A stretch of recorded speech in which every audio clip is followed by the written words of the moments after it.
Time now for weather with Nebraska Extension Ag Climatologist and Market Journal Chief Meteorologist Al Dutcher.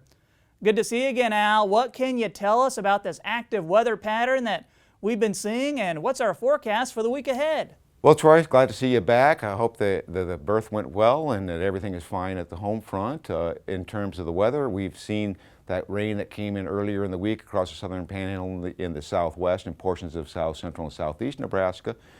That system basically kept the cool air in place, and as we've warmed up during the week, we started to draw our attention to the west where we have an upper air low that's moving in, and that is going to be responsible for some stormy pattern across some of the central and southern plains as we go through this next week, and potentially some of that heavier rain moving up into the southern part of the state, although it doesn't look so great for the northern part of the state, unfortunately. But we do still see an active pattern. It's just that we're still in that late spring mode. We haven't seen the real warm air move into our region. We're going to get a taste of that this week as we go through the model. So as we look at what is going on, draw your attention to the west. This is that upper air low. It's going to slowly move through the southern stream. And so we're going to start to see a piece of energy ejecting out just as we did on last night and of course on Thursday, and we've seen the thunderstorms. Again, we have that first wave that's going to be moving out low at the Texas Panhandle, bringing Gulf moisture in. Most of the heavy concentrated precipitation for today looks like it's going to be across Kansas with some light precipitation across the Panhandle. And as we go into tomorrow, that low will start to slowly drift toward the east. Another piece of energy ejects out along with some low overnight, so we're going to still see that convection in place, a little bit up around northern Nebraska. This may pivot more toward the northeast as the day progresses, and as we go into Monday, that low starts to open up and starts to move toward the east ever so slowly.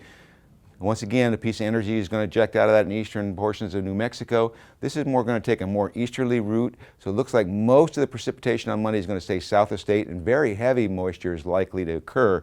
As we get into Tuesday, as this low moves toward the Texas Panhandle and low pressure in south central Texas, it's going to be very close to the Gulf.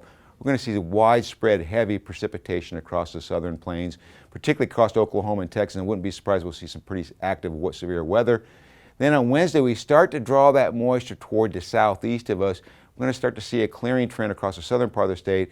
Most going to stay mostly dry across the northern part of the state as another upper or low moves into the western United States. So we will see some scattering of shower activity across the high mountain regions, but most of the primary activity will remain to our south. Now on Thursday, that low starts to move toward the northern plains, kind of get a zonal flow. Does show a surface low trying to develop in north central portions of the state.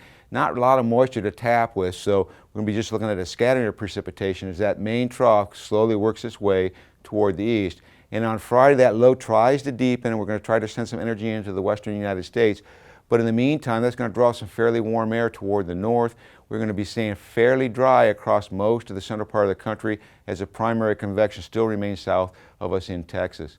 Now, as we go farther into the future, with that low pressure system coming in the Pacific Northwest, high pressure dominant across the northern plains, above normal temperatures looks to be the primary key going forward. And from next Thursday to the following Tuesday, the primary moisture will be to our south, but some of that may make it up, particularly late in the period, and we see some scattered precipitation across eastern Nebraska.